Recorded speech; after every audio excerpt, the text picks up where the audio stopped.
Hello viewers, welcome to Janhvi creations. So ఇది just చిన్న information అండి. మా యూట్యూబ్ ఛానల్ ఎవరైతే ప్రేక్షకులు ఉన్నారో వాళ్ళందరికీ, కస్టమర్స్కి అందరికీ, ఫాలోవర్స్కి అందరికీ ముఖ్యంగా అనివార్య కారణాల వల్ల మేము లైవ్ చేయలేకపోతున్నాము because of some issues in YouTube అనమాట. సో అవి తొందరలో రిజాల్వ్ అవుతాయి అని అనుకుంటున్నాము. Already we are talking to customer care.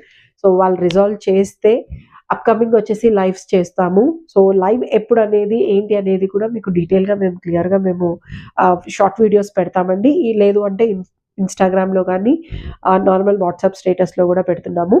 So stay tune. అప్పటి వరకు మా లాంగ్ లెంగ్త్ వీడియోస్ చూడండి, షార్ట్ వీడియోస్ చూడండి, నచ్చిన ప్రోడక్ట్ని పర్చేస్ చేసుకోండి. అప్పటి వరకు please sorry to the customers. Live కోసం వెయిట్ చేసే ప్రతి కస్టమర్ కూడా sorry. Because of some issues live అనేది వాళ్ళు ప్రస్తుతానికి డిజేబుల్ చేశారు. సో ఎనేబుల్ చేయడానికి టైం పట్టేలా ఉంది. సో అది కూడా మేము మీకు క్లియర్గా ఇంటిమేట్ చేస్తాము. మీన్ వైల్ మా లాంగ్ వీడియోస్, మా షార్ట్ వీడియోస్ చూసి మీరు ఎంజాయ్ చేసి అండ్ ప్రోడక్ట్ పర్చేస్ చేసుకోవాలని మనస్ఫూర్తిగా కోరుకుంటాము. Advance happy new year to all the customers. Thank you so much.